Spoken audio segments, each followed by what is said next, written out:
nom du Père et du Fils et du Saint-Esprit. Amen. La grâce de notre Seigneur Jésus-Christ, l'amour de Dieu le Père et la communion de l'Esprit Saint soient toujours avec vous. Et avec votre esprit. Chers frères et sœurs ici présents à l'oratoire et à tous nos téléspectateurs à travers la chaîne Ciel et Lumière, je suis très heureux d'être parmi vous ce matin. Je suis le Père Rosica, le directeur général de la télévision. Et avec moi, le Père provincial de la Sainte-Croix et puis le Père Lachapelle.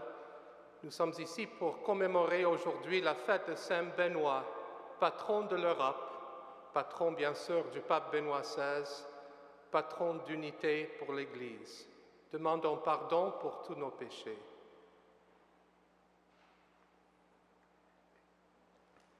Je confesse à Dieu Tout-Puissant et je reconnais devant mes frères que j'ai péché en pensée, en parole, par action et par omission. Oui, j'ai vraiment péché. C'est pourquoi je supplie la Vierge Marie, les anges et tous les saints, et vous aussi, mes frères, de prier pour moi, le Seigneur notre Dieu. Que Dieu notre Père nous fasse miséricorde, qu'il pardonne nos péchés et nous conduise à la vie éternelle. Amen. Seigneur, prends pitié. Seigneur, prends pitié. Ô Christ, prends pitié.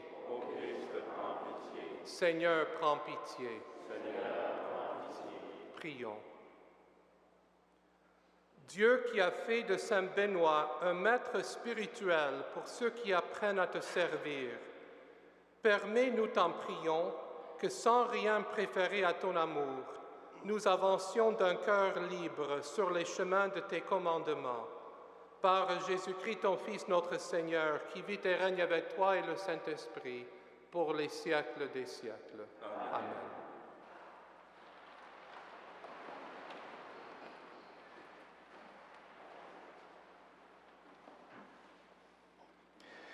Lecture du livre d'Osée. Israël était une vigne luxuriante qui portait beaucoup de fruits. Mais plus ses fruits se multipliaient, plus Israël multipliait les autels. Plus son pays devenait riche, plus il enrichissait les siècles et les stèles et les idoles. Son cœur est partagé. Maintenant, il va expier. Le Seigneur renversera ses autels, détruira ses idoles. Maintenant, Israël va dire, « Nous sommes privés de roi, car nous n'avons pas craint le Seigneur. Et si nous avions un roi, que pourrait-il faire pour nous? » Ils ont disparu, Samarie et son roi, comme de l'écume à la surface de l'eau. Ils seront détruits, les sanctuaires sacrilèges, ce péché d'Israël. Épines et ronces recouvriront leurs autels. Alors on dira aux montagnes, « Cachez-nous », et aux collines, « Tombez sur nous ». Faites des semailles de justice, récoltez une moisson de miséricorde, défrichez vos terres en friche. Il est temps de chercher le Seigneur jusqu'à ce qu'il vienne répandre sur vous une pluie de justice. Parole du Seigneur.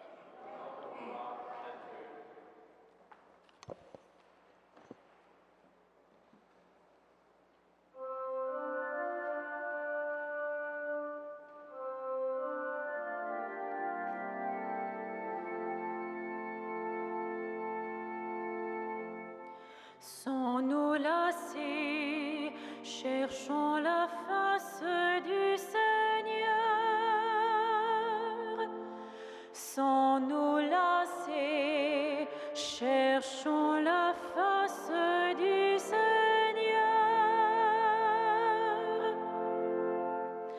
Chantez et jouez pour lui, redites sans fin ses merveilles. Glorifiez-vous de son nom très saint. Joie pour les cœurs qui cherchent Dieu. Cherchez le Seigneur et sa puissance. Recherchez sans trêve sa face. Vous, la race d'Abraham, son serviteur, les fils de Jacob qu'il a choisis. Souvenez-vous des merveilles qu'il a faites, de ses prodiges, des jugements qu'il prononça. Le Seigneur, c'est lui notre Dieu, ses jugements font loi pour l'univers. Sans nous lasser, cherchons la face du Seigneur.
Le Seigneur soit avec vous. Évangile de Jésus-Christ selon saint Matthieu. Jésus appela ses 12 disciples et leur donna le pouvoir d'expulser les esprits mauvais et de guérir toute maladie et toute infirmité. Voici les noms des 12 apôtres. Le premier, Simon, appelé Pierre, André, son frère, Jacques, fils de Zébédée, et Jean, son frère, Philippe et Barthélemy, Thomas et Matthieu, le publicain, Jacques, fils d'Alphée, et Thaddée, Simon le Zélote, et Judas Iscariote, celui-là même qui le livra. Ces 12, Jésus les envoya en mission avec les instructions suivantes. N'allez pas chez les païens et n'entrez dans aucune ville des Samaritains. Allez plutôt vers les brebis perdues de la maison d'Israël. Sur votre route, proclamez que le royaume des cieux est tout proche. Acclamons la parole de Dieu. Louange à toi, Seigneur Jésus.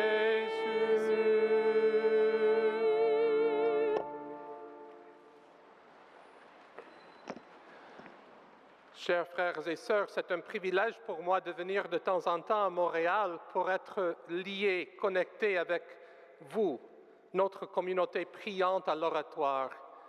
Et non seulement avec vous, mais à travers tout le pays avec Sel et Lumière. Il faut que je vous dise combien de lettres, de messages, de commentaires, de coups de téléphone, de courriels qu'on reçoit tous les jours, des gens à travers le Canada et à travers le monde entier qui sont connectés, liés avec nous ici à l'oratoire. Et je redis ma gratitude profonde à la communauté de Sainte-Croix ici pour nous avoir permis de téléviser, de mettre en télévision cette messe quotidienne depuis l'oratoire. C'est une audience, c'est une assistance immense du monde entier, même des gens en France qui nous envoient des messages tous les jours en disant « Quelle belle homélie, quelle belle église !» Quelle belle communauté priante tous les jours de la semaine ici à l'oratoire de Saint-Joseph. Et au nom de toute mon équipe à la télévision Sel et Lumière, je vous dis ici présent, merci beaucoup. Je serai ici avec vous aujourd'hui et demain. Aujourd'hui, l'Église se rappelle, commémore la fête de Saint Benoît de Nursie, le patron de l'Europe, patron de la chrétienté occidentale.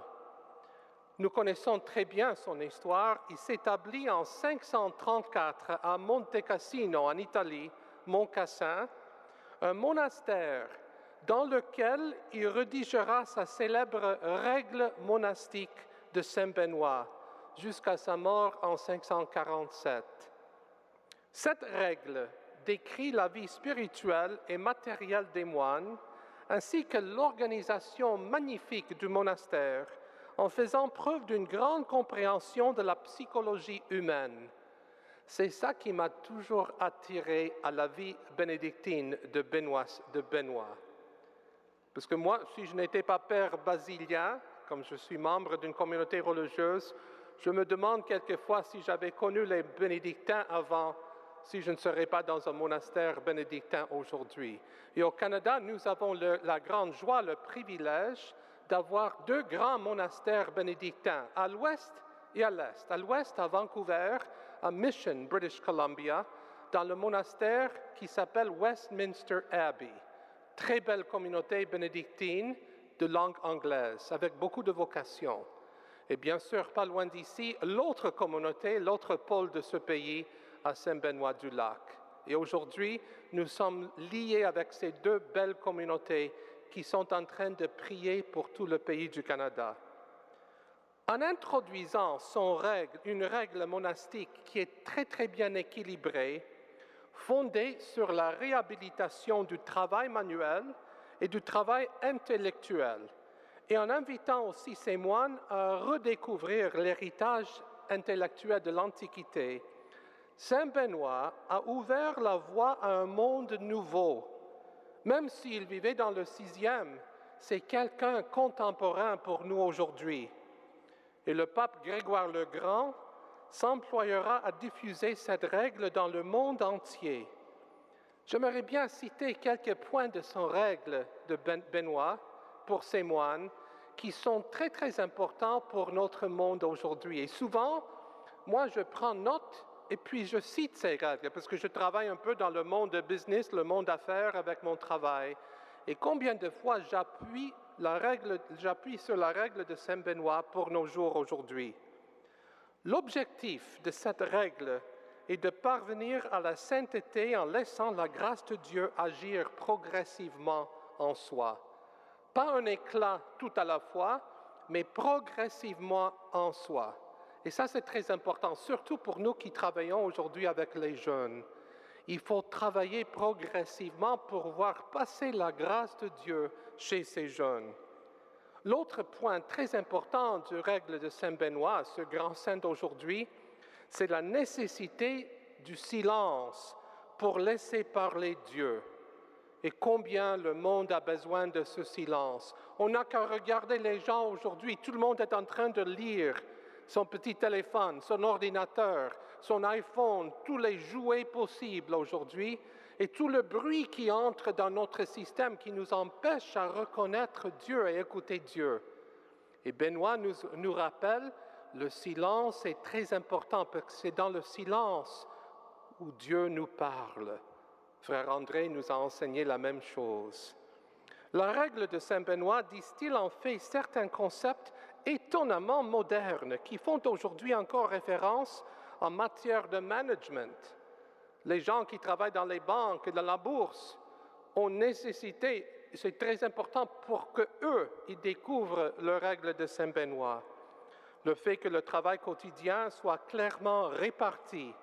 Chacun sait qu'il doit faire avec une répartition des tâches individuelles et un roulement pour les tâches d'intérêt général. Et puis le rôle qui est confié à l'abbé, le père abbé de ce monastère. Et je cite le règle parce que c'est intéressant aujourd'hui. La règle dit, une fois nommé, l'abbé saura qu'il doit servir et non asservir. Il doit donc remplir sa mission et accompagner ceux qu'il dirige dans l'accomplissement de la leur. Ça, c'est très important pour ceux qui ont les grandes responsabilités aujourd'hui. Benoît a un message à nous transmettre aujourd'hui. On prie surtout aujourd'hui pour le pape Benoît, qui a choisi son nom d'après Benoît, le fondateur, le patron de l'Europe, le fondateur de ces communautés bénédictines. Et puis, pour l'Évangile aujourd'hui, il faut retourner aux sources, l'appel des 12, les 12 apôtres. Si nous sommes ici aujourd'hui comme Église, c'est une Église apostolique fondée sur les apôtres. Mais on n'a qu'à voir quelle humanité dans chacun de ces hommes qui sont les apôtres. Il ne faut pas s'étonner quand on voit les difficultés dans l'Église, les scandales, peu importe. Parce que cette Église qui était voulue par Dieu, Dieu a pris des risques en appelant ses apôtres. Il savait la faiblesse de Pierre. Il savait les problèmes avec certains apôtres qui voulaient être les plus importants. Jésus connaissait très très bien leur humanité. Mais même en connaissant leur humanité, Jésus a dit, je vois en chacun d'eux les grandes possibilités. Et puis je veux qu'eux accomplissent mes rêves. C'est cette Église apostolique. Nous sommes membres de cette Église. Il ne faut pas avoir peur. Il ne faut pas avoir peur du futur, parce que Jésus était avec eux et il est avec nous aujourd'hui. Il continue à appeler les personnes à devenir saints et saintes. Et nous sommes partie de cette communauté. Demandons à notre Dieu l'assistance des apôtres, demandons l'intercession de Saint Benoît pour que nous puissions écouter et suivre Dieu tous les jours de notre vie.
Prions ensemble au moment d'offrir le sacrifice de toute l'Église.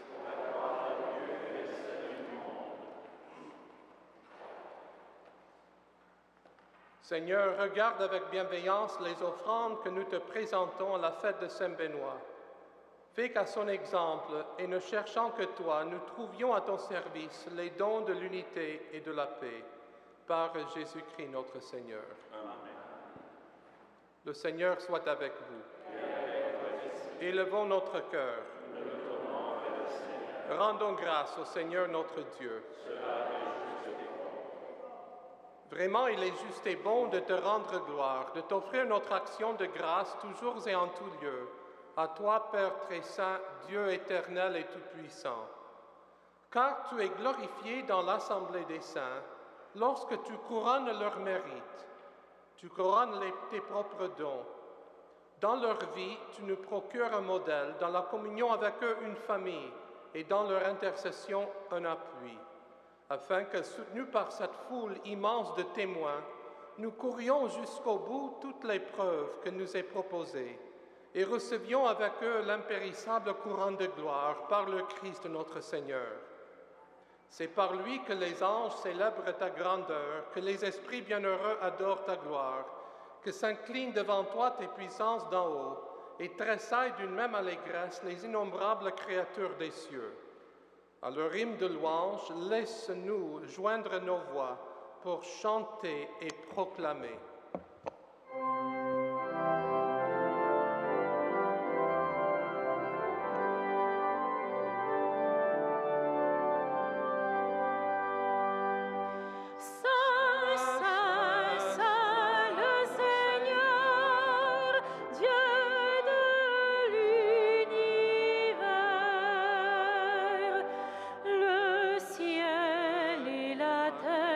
Sont remplis de ta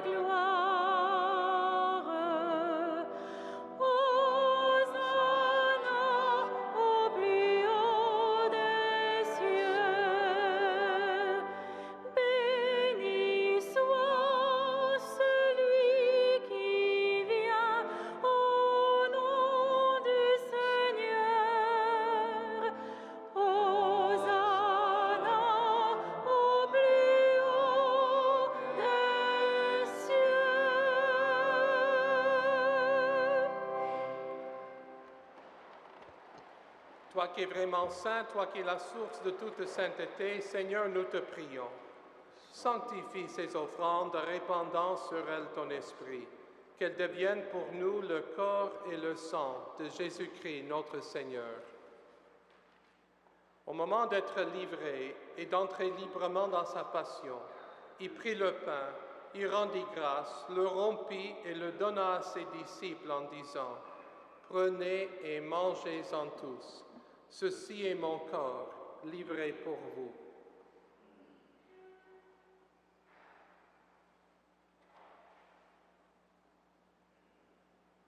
De même, à la fin du repas, il prit la coupe.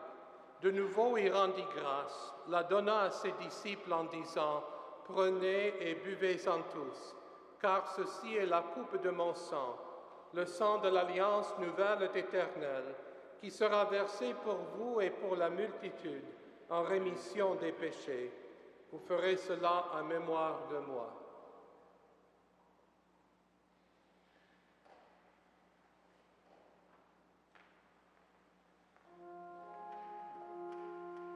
Il est grand le mystère de la foi.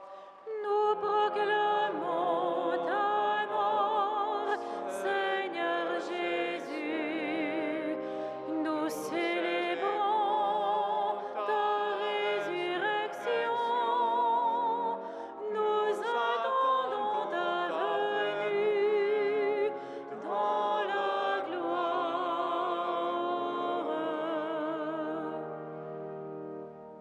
Faisant ici mémoire de la mort et de la résurrection de ton Fils, nous t'offrons, Seigneur, le pain de la vie et la coupe du salut, et nous te rendons grâce car tu nous as choisis pour servir en ta présence. Humblement, nous te demandons qu'en ayant part au corps et au sang du Christ, nous soyons rassemblés par l'Esprit Saint en un seul corps. Souviens-toi, Seigneur, de ton Église répandue à travers le monde. Fais-la grandir dans ta charité avec le pape Benoît XVI, notre évêque Christian et toutes les personnes qui ont la charge de ton peuple. Souviens-toi aussi de nos sœurs, de nos frères qui se sont endormis dans l'espérance de la résurrection et de toutes les personnes qui ont quitté cette vie. Reçois-les dans ta lumière auprès de toi. Sur nous tous enfin, nous implorons ta bonté. Permets qu'avec la Vierge Marie, la bienheureuse Mère de Dieu, avec les apôtres, avec Saint Benoît, Saint Joseph, Saint André et les saints de tous les temps qui ont vécu dans ton amitié, nous ayons part à la vie éternelle et que nous chantions ta louange par Jésus-Christ, ton Fils bien-aimé. Par lui, avec lui et en lui, à toi, Dieu le Père Tout-Puissant, dans l'unité du Saint-Esprit, tout honneur et toute gloire pour les siècles des siècles. Amen.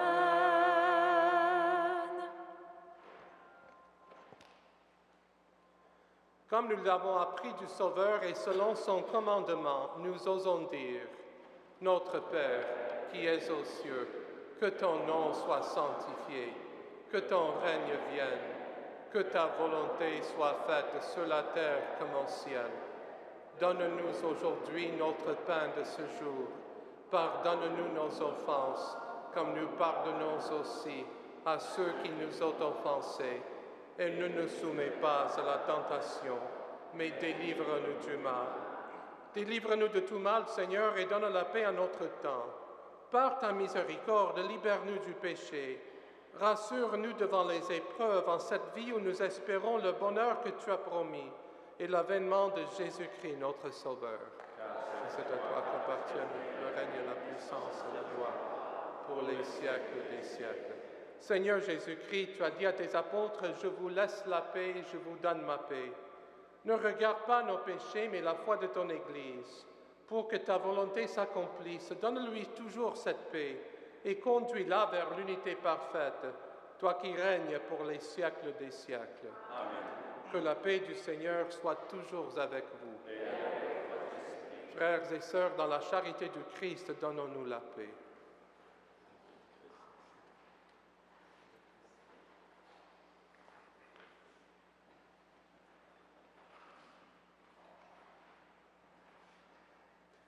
Agneau de Dieu, qui enlève le péché du monde, prends pitié de nous. Agneau de Dieu, qui enlève le péché du monde, prends pitié de nous. Agneau de Dieu, qui enlève le péché du monde, donne-nous la paix. Heureux les invités au repas du Seigneur. Voici l'agneau de Dieu qui enlève le péché du monde. Seigneur, je ne suis pas digne de recevoir, mais seulement une parole et je serai guéri. Que le corps et le sang du Christ nous gardent la vie éternelle.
Prions. Maintenant, nous avons reçu le gage de la vie éternelle. Nous te prions humblement, Seigneur, puissions-nous suivre les enseignements de Saint Benoît, être fidèles à te servir dans la prière et avoir pour nos frères une grande charité. Par Jésus-Christ notre Seigneur. Amen. Chers amis ici présents, chers téléspectateurs à travers notre chaîne de télévision Salut Lumière, merci d'être les nôtres. Je vous invite à prier pour tous ceux et celles qui travaillent avec moi à Toronto. Nous avons 30 jeunes adultes à l'équipe de Salut Lumière et cet été, 7 stagiaires, parmi eux des séminaristes d'un peu partout le Canada et des États-Unis. Prions que ce grand projet de la nouvelle évangélisation puisse croître et continuer à apporter l'espoir, l'espérance et la joie à beaucoup de monde. Le Seigneur soit avec vous. Et avec votre esprit. Que Dieu vous bénisse, Père, Fils et Saint-Esprit. Amen. Allons dans la joie et la paix du Seigneur. Rendons grâce à Dieu.